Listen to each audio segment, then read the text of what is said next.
Where's your friend? The quiet girl. She doesn't work here anymore. 2 weeks after losing her best friend, Jessica's fashion shop no longer felt alive. The laughter that once filled the room had disappeared. The shelves were still full of clothes, the mannequins still stood proudly, but something important was missing. Favor. Every morning, Jessica sat alone folding clothes while staring at the empty chair beside her. Customers noticed the silence immediately. One woman walked into the shop and asked softly, Where's your friend? The quiet girl. She doesn't work here anymore. The customer nodded awkwardly and walked away, leaving Jessica alone with her guilt once again. Outside the shop, the whispers never stopped. That's the girl who accused her best friend wrongly, one woman whispered. That's the girl that accused her best friend wrongly. I heard the innocent girl left town because of shame.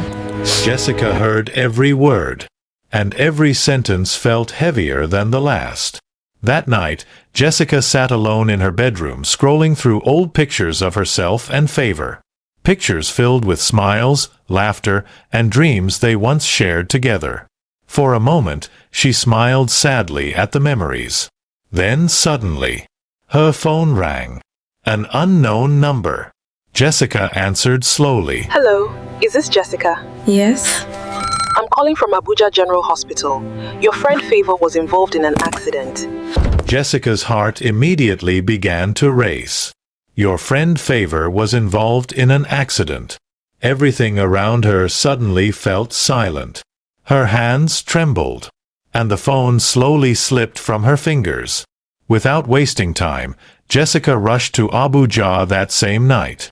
Tears filled her eyes as she entered the hospital. Then she saw her.